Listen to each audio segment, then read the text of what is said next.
My name is Rumesh Wijetunge. First of all, let me give you a brief introduction about myself. I'm an IT professional from Sri Lanka with over 13 years of experience in the industry as a business analyst and project manager. I started off as a web developer, software engineer soon after my bachelor's degree in 2005, and then transitioned into being a business analyst. And from 2007 onwards, I've actually been a business analyst in the industry. So I have over 10 years of experience as business analyst.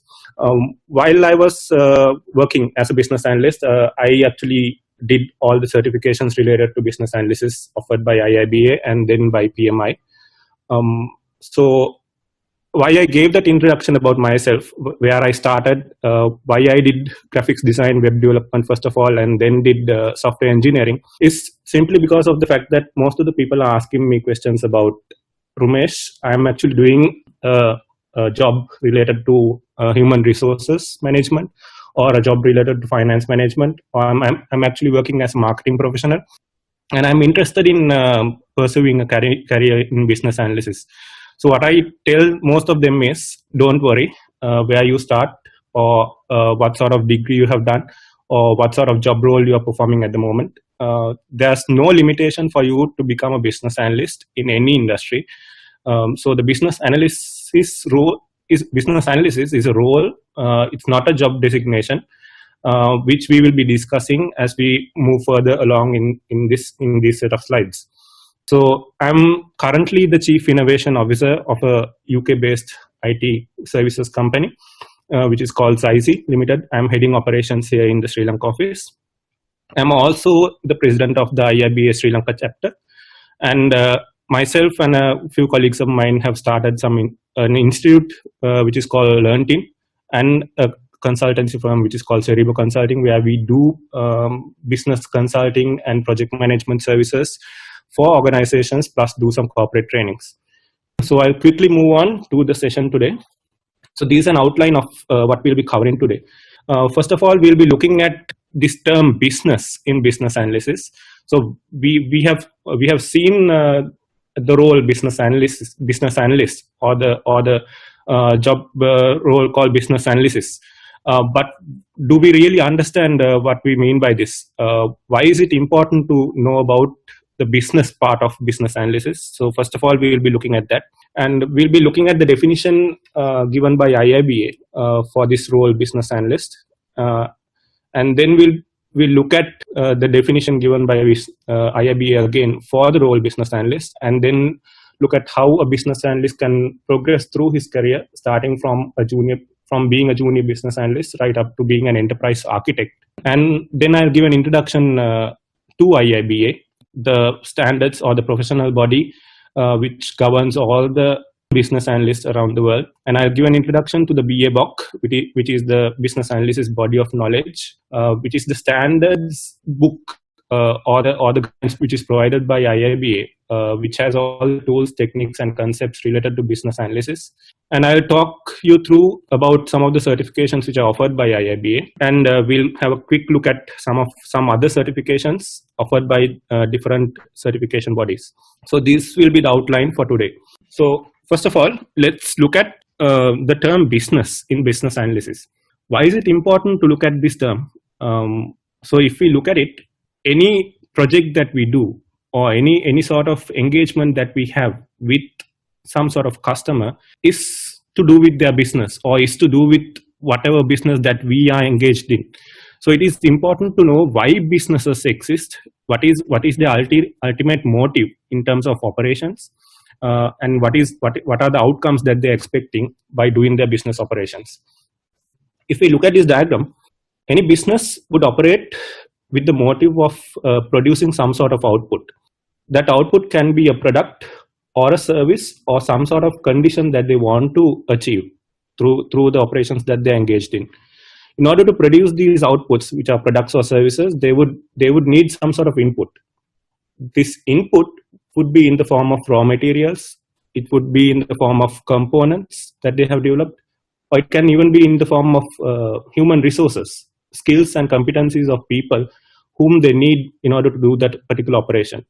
Or it can even be in the form of some sort of financial resources, that they need in order to produce whatever they want to produce. Using these inputs, they would do some sort of processing. So this processing, for example, can be applicable for any sort of function that is performed by that organization. So if we look at the Porter's value chain, there would be primary operations as well as secondary operations that are carried out by an organization. So for example, if we take an organization which is in the manufacturing industry with, let's take for an example, an organization which is doing biscuits manufacturing. They are producing biscuits.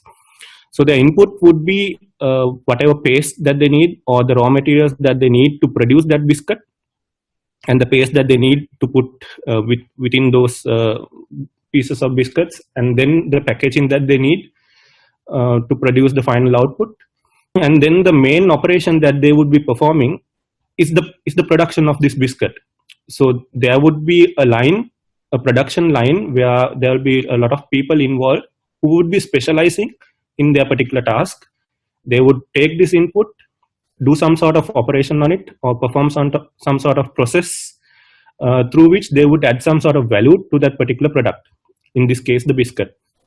And they would then pass this on to the next stage in the process. Or there would be another equipment or some sort of machinery which would take in that input and then again add another value addition to that particular product, and so on. This will go through the entire process until the biscuit is produced, it's packaged, and then it is prepared in a certain manner which can be sold to a customer. So this is the primary operation of a biscuit manufacturing organization. But if we look at it, there would be the human resources function, the finance function, the marketing function, the sales and business development function, and there would also be some sort of logistics function which would actually help in this particular business process of producing biscuits. So all these functions would need some sort of input in the form of human resources, finances, or raw materials, as I explained earlier, in order to do their business function. Through these primary activities and secondary activities in an organization, the final product or service is produced, which can actually be sold to the customer. So a business would actually exist with this particular motive in mind in the short term of producing some sort of output which they can sell and sell to the customers or to the consumers and make some sort of profit. So the environment that I just explained is actually the micro environment of a particular organization. But if we look at this particular diagram, we see some other elements or some other stakeholders that are there in the periphery of the particular organization or in the periphery of the micro environment of the organization. This we call the business context. The context is where is a set of is actually the environment in which the business operates in. It includes the assumptions, or it includes the behaviors, or it includes all the constraints that are involved in a particular business environment at a given point in time. So if we take these elements that are there in the industry, which we call the meso environment and the macro environment of a particular business, we'll include the suppliers, the raw material suppliers, the component suppliers, the equipment suppliers, and then on the other side, the distributors, who are the wholesalers, retailers, and then the end customers. And it will also include the legal entities, the political entities, the other competitors who are producing a similar sort of product. Or it can also include technology partners who are providing technology to this particular organization, or some research organizations which are doing technology advancements in the industry. There can be business partners who are partnering with this particular business organization in order to increase their value. So likewise, there will be a lot of entities. We call all these entities stakeholders, which will have an impact, who will have an impact in the operations of this particular business. So the ultimate motive of a particular business by producing these outputs is to achieve some sort of outcome. An outcome is a long-term objective that the organization wants to achieve in terms of increasing their profitability or increasing their market share or it can be even be in terms of increasing their brand image in the industry, so that they can actually go into new markets or even enhance their current capability of the organization in terms of increasing the number of employees. So, as we saw earlier, businesses operate under various environmental constraints. These constraints come from the different entities that we see in this particular slide. So, for example, if we take competition for a particular business, that competition might actually impose certain sort of limitations or certain sort of objective changes that this particular organization needs to make in order to be competitive in the industry. For example, if the competitors in the biscuit manufacturing industry come up with different flavors, or if they come up with different products or different variations of a particular product brand, it will have an impact on our particular organization. They would actually need to change their business in order to be competitive in the industry. Same with technology. There can be technology partners or there can be technology enhancements or advancements in the industry which will impact how the business operates. So the business would need to change how they operate in order to be competitive and be in line with the technological advancements that are there from the environment. And there can be legal aspects as well. So for example, if there are new tax laws that are introduced, or if there are new manufacturing laws that are introduced, then this particular business manufacturing organization would need to look into those aspects and change their business processes or change their products or think about coming up with new products or services which can actually be used to be competitive in the industry. As we can see, businesses operate under various environmental constraints, and these constraints will act as drivers for business change. So businesses needs to identify the direction that they want to change.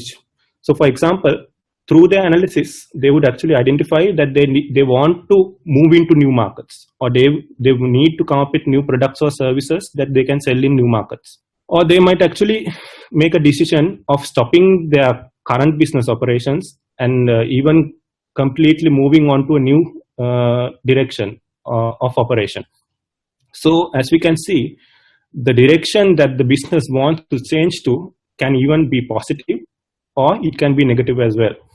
So for example, in terms of a business, the business objectives which are coming from the strategic level of the organization might be something like this, where they want to increase their profitability, which is at $20 million at the moment, to $50 million within a 2-year time period.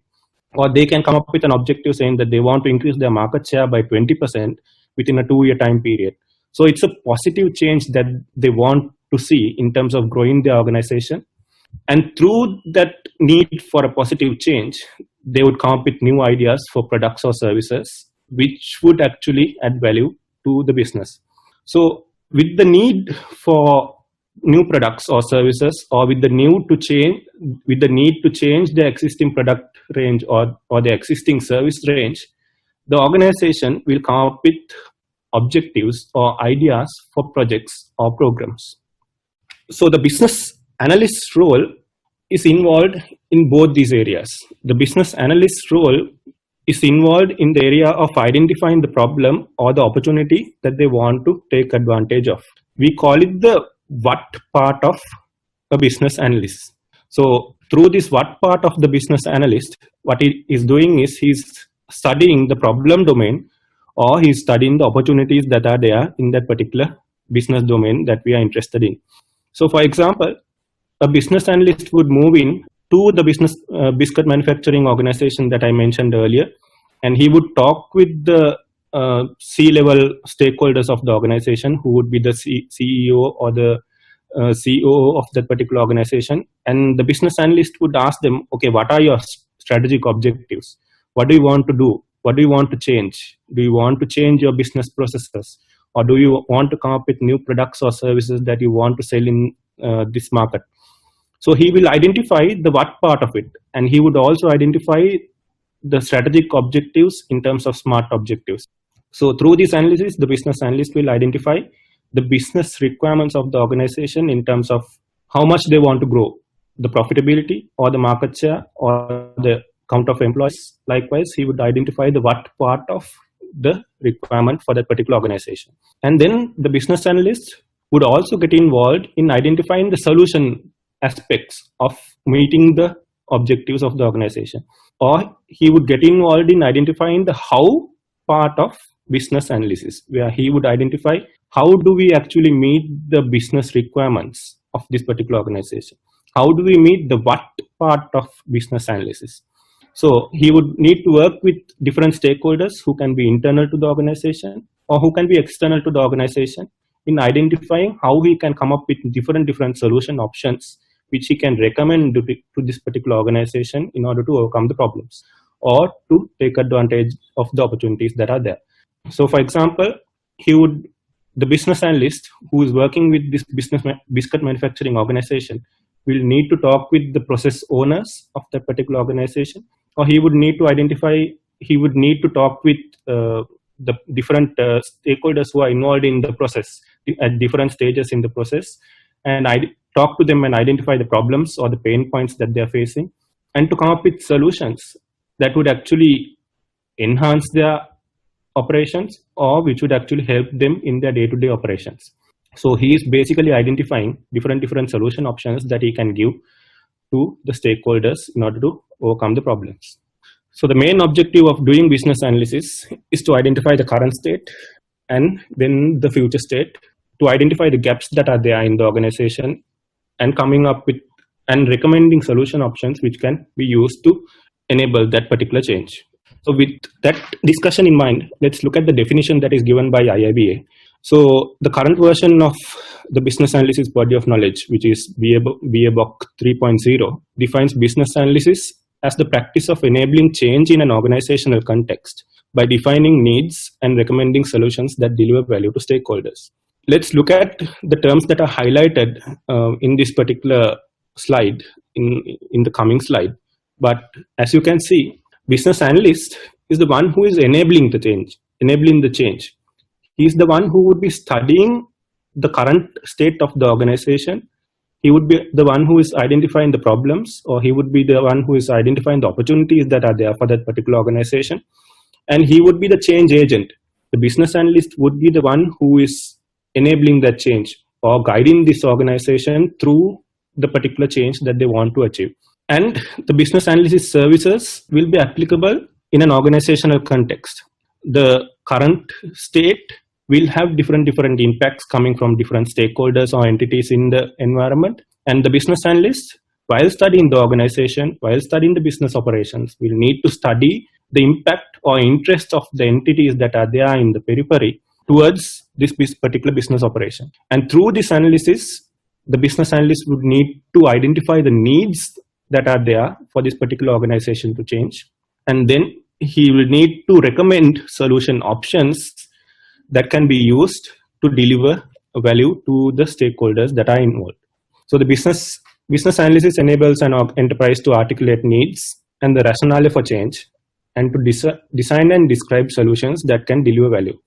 So the business analyst, as I mentioned earlier, gets involved in identifying the what part, as well as identifying how the solutions can be developed, and then in identifying the features that are required for each of these solutions to be successful for this particular organization. So if we compare this particular definition with the definition that is given by BABOK 2.0, BABOK 2.0 states that the business analysis is a practice which will make use of tools and techniques that are there provided to a business analyst, and work in liaison with stakeholders in the organization in order to identify solution options which can deliver value to the customers. So the earlier definition of business analysis focuses on the tools and techniques. It focuses on the how part of business analysis.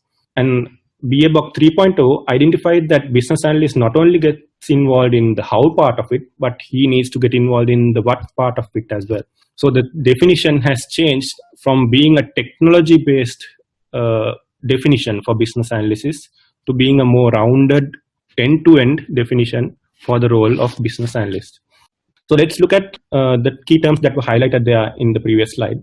First of all, a change is an act of transformation in response to a need that is there in the organization. So every organization will be operating in a certain level, and they would want to change.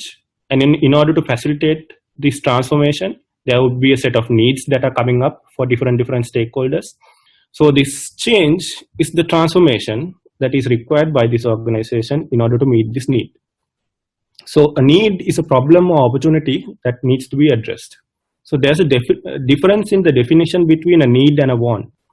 A need is something that has not been achieved yet. A need has not been fulfilled yet, or the requirement for a need has not been addressed yet.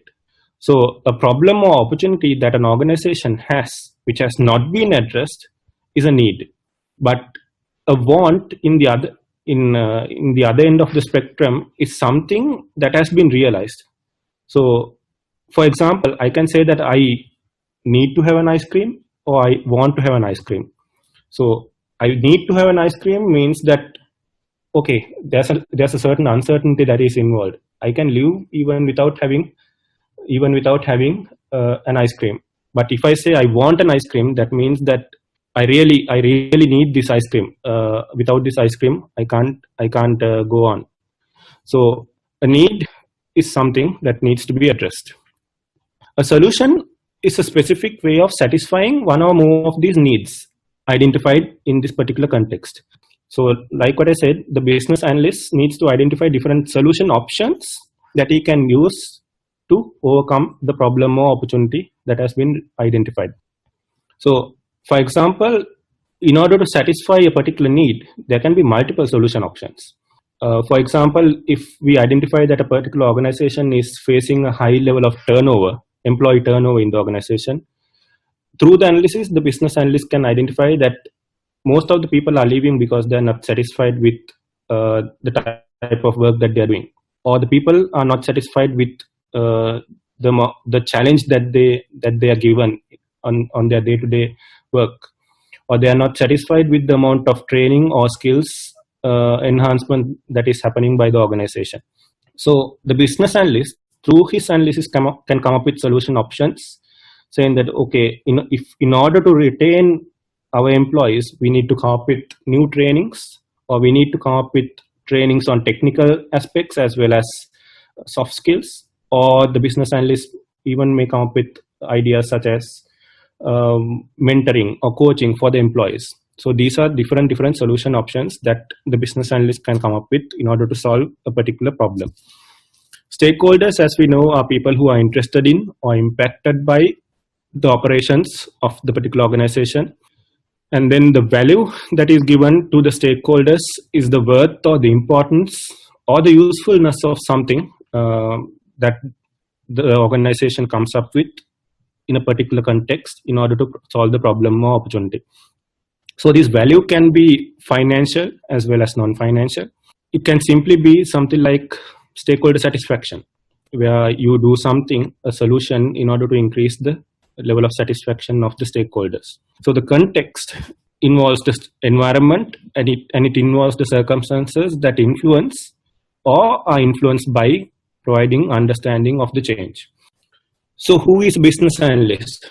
A business analyst is any person who performs business analysis tasks, no matter what their title or the organization role is. So there was one person who came up to me recently. She was actually performing a human resources management role. She was performing HR trainer. She was working in the HR training department of a particular organization. She had done a bachelor's in IT and business management, and she had been appointed as the HR executive. She came up to me and said, Rumesh, I'm playing this HR analyst role, but I'm really interested in pursuing a career as a business analyst, and I would like to move into a role in an IT project. So what I told her was, don't worry, you're actually performing an analyst role. You are performing a business analyst role. It would be, you are using whatever tools and techniques that are common across any analyst role. You know what sort of processes, you know what sort of communication and procedures needs to be followed in order to transition into an IT business analyst role. So what I told her was, don't worry, go through whatever is defined in the BABOK, get yourself familiar with the tools and techniques that are defined there, and then start applying for business analyst roles. So similarly, if there's anyone who's playing a market analyst role, if there's anyone who's playing a product analyst role or a process analyst role in a particular organization, don't worry, you're playing a business analyst role.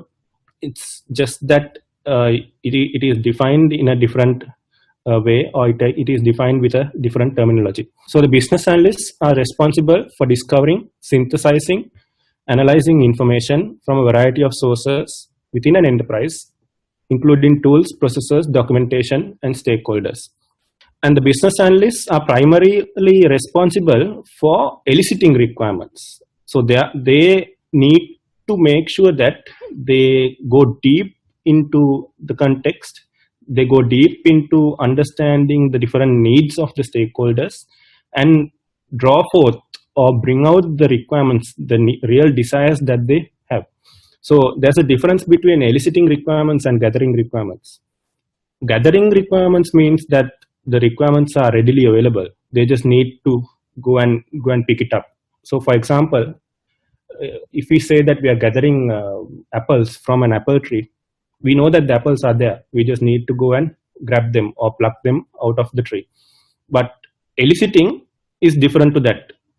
When we have to elicit requirements, the requirements would be in the head of a particular stakeholder, or it would be in a particular documentation, or it can even be inside a particular system, deep-seated. Unless you probe into that particular that particular environment or to that particular stakeholder, you won't be able to identify the requirement fully. So eliciting requirements is a skill that needs to be developed by a business analyst, and it involves a lot of skills and thought process that needs to go into this elicitation process. So through this elicitation process, the business analyst needs to identify the actual needs of the stakeholders through investigation, through constant conversation with the stakeholders, clarifying whatever problems or doubts that the business analyst might have, in order to identify their expressed or desired needs that they have in order to solve the problems that the particular stakeholders are facing. So this is a definition that is given for a business analyst by BABOK 3.0. So the business analyst is not just a link between the business and technology, but he is a liaison among all the participants of a business involved in a particular change. And like I said, business analysis is not just a designation, but it involves a set of responsibilities which needs to be fulfilled with the use of different tools, techniques, and a set of skill sets unique for a business analyst. So some commonly seen roles, you would see there are people designated with business systems analyst, requirements engineer, process analyst, product owner, product manager, and likewise. All these people are playing a business analysis role at different levels of an organization or in different problem domains. They are providing their expertise in different problem domains. And even if you don't have a designation such as this, if you have a designation as a quality assurance engineer, for example, or as a UI UX engineer, as an HR analyst, market analyst, financial analyst, and so on, still you are playing a BA role. You are doing some sort of analysis job. You're doing some sort of an analysis job, which can be classified as a certain business analysis role. So normally, when a business analyst comes into the industry fresh from a degree, without any experience, that person would normally get involved in a project to deliver the solution part of it, or the how part of business analysis. So the business analyst who is delivering the how part of a solution is normally called a business system analyst. So that person is normally directly involved in the software development lifecycle in the case of an IT project, and he or she would be involved in defining the features or the functionality of a particular solution that meets the needs of the customers. So normally a business system analyst will be a person who's writing use cases or user story descriptions, or drawing process diagrams, or even doing a data dictionary document in order to define the needs for a particular stakeholder. And with experience, that business system analyst would get the chance to play a business analyst role. So as a business analyst, the person would get the chance to get involved in defining the what part of the problem, as well as get involved in defining the how part of the solution.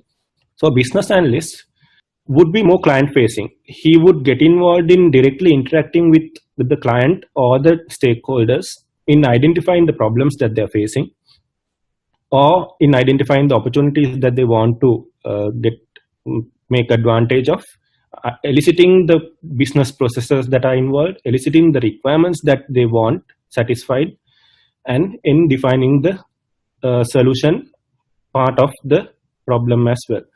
And with experience, the business analyst would get the chance of doing his business analysis job at a more enterprise level.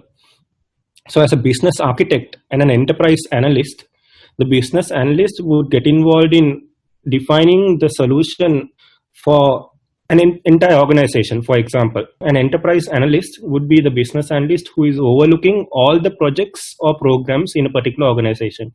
He would identify all the business processes that are involved in a particular domain. He would need to be familiar with all the processes and the stakeholders and their needs in order to give a solution to this particular problem. In addition to knowing the business domain, as a senior business analyst playing an enterprise analyst role, the business analyst must also be able to be a consultant, where he is able to draw information or his experience from other business domains and be able to apply that knowledge or the skills that he has into the particular business domain that he is working on, apply the best practices, and apply whatever tools and techniques that can be applied to this particular problem domain. So the role of business analyst varies with the level of experience and with the type of organization that he or she is operating in. So this slide and the next slide actually defines the career path for a business analyst as defined by IIBA. So any person who's coming out of college with or from a university with a diploma or a degree would get into some sort of organization and be performing any operation with regards to finance, human resources, marketing, sales, quality assurance, even programming.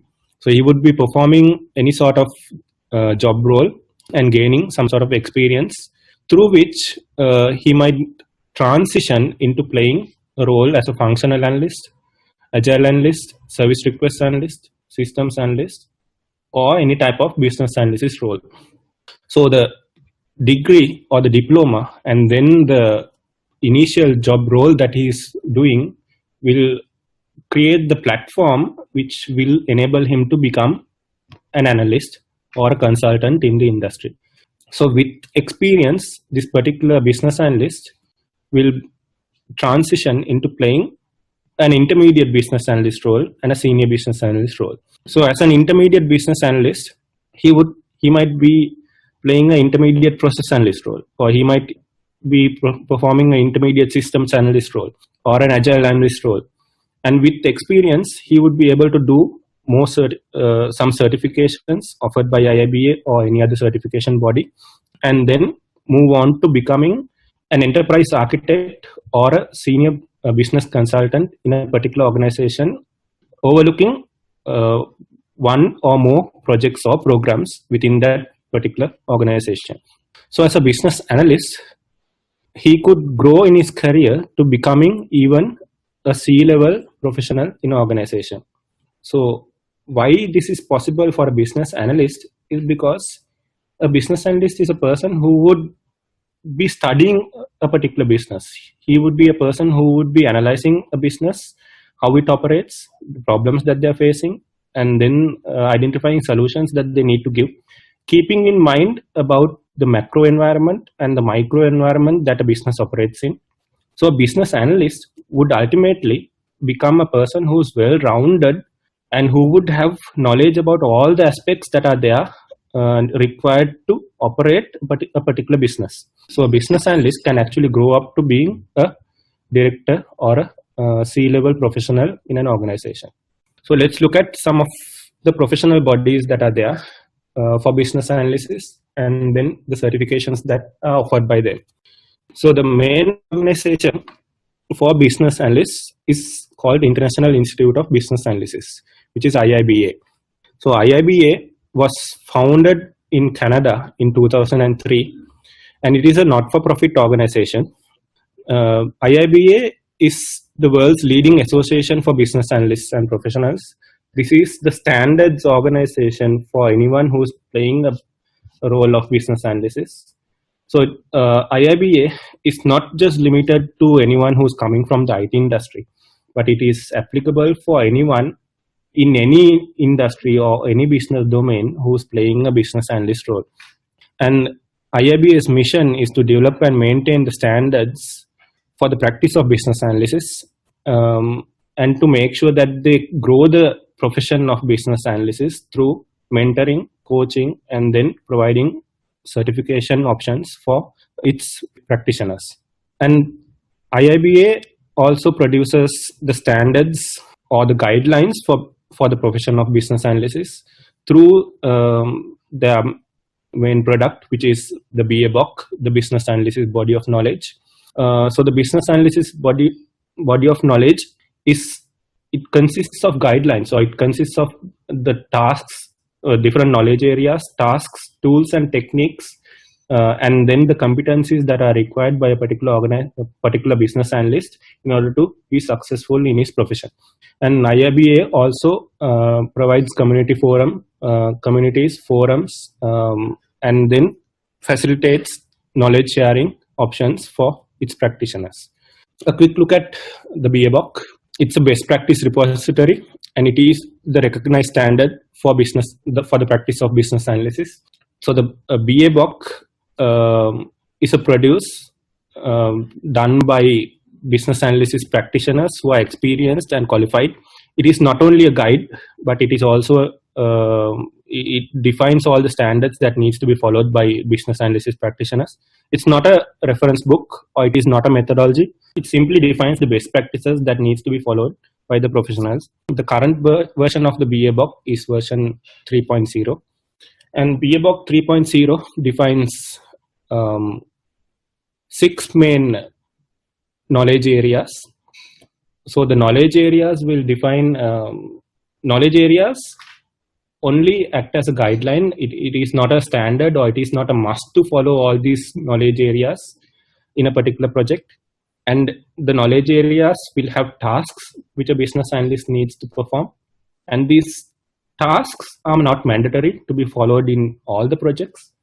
So for example, if we take the business analysis planning and monitoring knowledge area, this will have tasks such as identifying stakeholders, identifying a communication plan, and so on. All these tasks need not be performed for a particular project, but it will help or guide a business analyst in organizing his operations for that particular project. Similarly, with an elicitation, it would the knowledge area would define the tasks of preparing for elicitation, conducting elicitation activities, documenting the elicitation results, and confirming the elicitation results that they have obtained from the stakeholders. And it will also define tools and techniques such as interviewing, observation, focus group meetings, requirements workshops, and so on, which are techniques that are required to be known or practiced by a business analyst in order to be successful in the elicitation process. So likewise, the BABOK defines 6 main knowledge areas with tasks, tools, and techniques defined in those knowledge areas, which a business analyst needs to go through and be in order to be successful as a business analyst. So let's quickly look at some of the certifications that are offered by IIBA. So IIBA currently offers 4 levels of certifications. Level 1, 2, 3, and 3 actually involve an exam. The first level, which is for entry-level business analysts who are coming into the industry fresh after following a degree. So this ECBA certification or entry-level certification in business analyst and business analysis can actually be done by any professional with no experience as a business analyst. Fresh graduates who are coming straight away into the industry can actually think about doing this particular certification in order to gain the knowledge that they need to operate as a professional in business analysis. Level 2 is for business analysis professionals who have 2 to 3 years of experience, or in other words, this is for people who have about 3,500 hours of experience.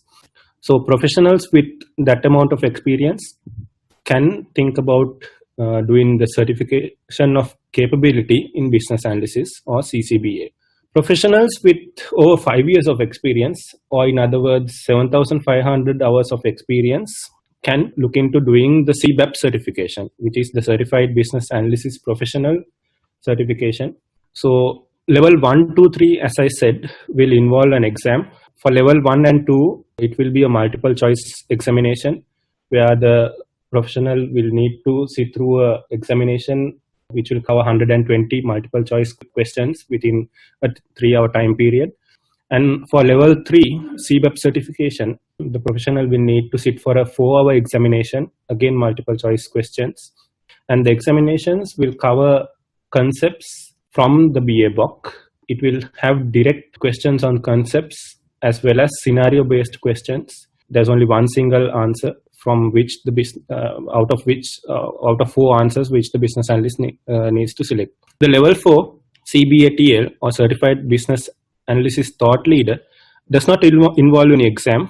So any business analysis professional who has over 10 years of experience can actually apply for this particular credential by filling in the application form which is there in IIBA.org and highlight his experience, highlight what the contributions that he has made to the industry, and obtain this particular credential. So these are some of the certifications that are offered by IIBA. Let's look at some other professional bodies and the certifications that they offer as well. So the Project Management Institute, PMI USA, has also identified the importance of the role of business analysis, and they have introduced this certification called Professional in Business Analysis, or PMI PBA. Many might wonder why Project Management Institute, which is primarily focusing on the project management profession, has ventured into this role of business analysis. So if we look at PMI, they have also identified the importance of the role of business analysts in a project, in the context of a project. So how PMI and IIBA differs, or how the PMBOK and the BABOK differs, is that the BABOK primarily focuses on the business analysis profession, but the PMBOK or PMI focuses on a business analyst role, in this case, in a project context. So as we identified earlier, any need for a change may result in a project or a program, and a business analyst would need to operate within the context of a project. So the PMI PBA guide defines the business analyst role within a project from the inception right till the closure of a particular project. So the experience or the knowledge that a business analyst would gain by doing this particular certification would be a bit different to what a business analyst would gain by doing a IIBA certification. Similarly, the British Computer Society, or BCS, also provides business analysis certifications, and they have defined 5 levels of certifications that a professional can think of doing. So a business analyst who's coming new to the profession, again, can think about doing the foundation program, and with experience, he can move on to doing the practitioner, professional, consultant, and the expert level business analysis certifications offered by BCS. Similarly, QAI Global Institute offers the CSBA certification, Certified Software Business Analyst certification. So this particular certification is directly related to the software industry, and it will give the business analyst the knowledge and the skills that are required for him to operate in a software development organization. And then the International Requirements Engineering Board, or IREB, also offers the Certified professional for requirements engineering, which focuses on requirements, how the requirements should be elicited, how the requirements should be analyzed, modeled, verified, validated, and then communicated to the relevant stakeholders in a project context. So as you can see, the certifications offered by different organizations or different certification bodies, the focus is different. Yes, they are offering different certifications. They all sound similar. They all are related to the profession of business analysis, but the knowledge or the skills and tool set that is given to a professional would be different from one institute to another. So finally, let's look at a few more concepts from the BABOK 3.0. So we've already looked at what a context is, what a need is, what a stakeholder is, what a problem or opportunity is. Let's now look at what a requirement is. So as defined in BABOK 3.0, a requirement is a usable representation of a need. Requirements focus on understanding what kind of value could be delivered if this particular requirement is fulfilled. So BABOK 2.0 defines requirements as a condition or capability that needs to be satisfied in a particular solution in order to solve a problem or an opportunity. So it's a condition or a capability that would help solve a problem or an opportunity that a particular stakeholder is facing. It is a representation of a need. So the representation can be in the form of text, it can be in the form of models, or it can even be in the form of a table or a matrix. So it's the responsibility of the business analyst to gather as much information as possible, which would enable him to document the requirements in text, matrix, model format and represent it in a complete and concise manner, which can be communicated to the relevant stakeholders.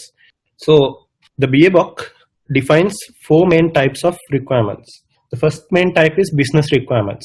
So the requirements which are coming from the strategic level stakeholders, for example, something like a CEO of an organization saying that he would like to increase the profitability of the organization by $10 million.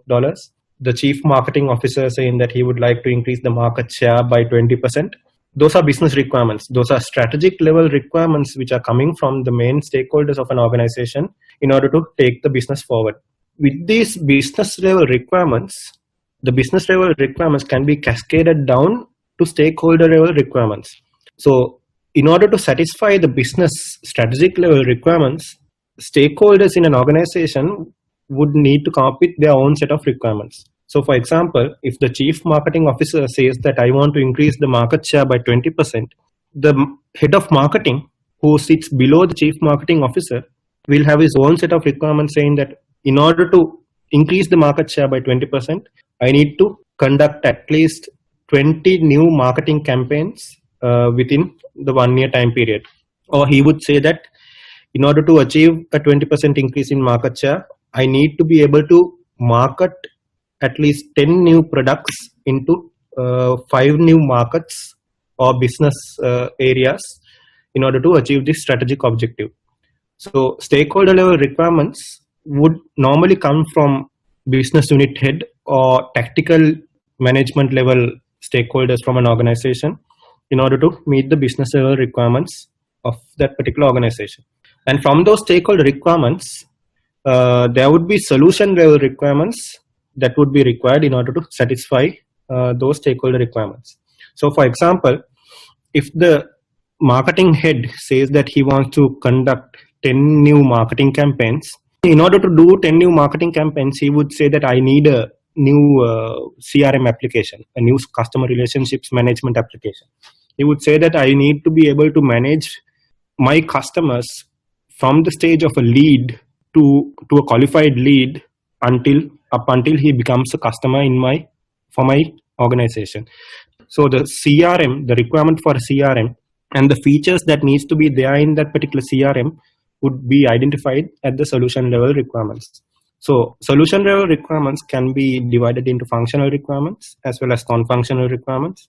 So for example, a functional requirement in the CRM application would be, I must be able to add a new customer.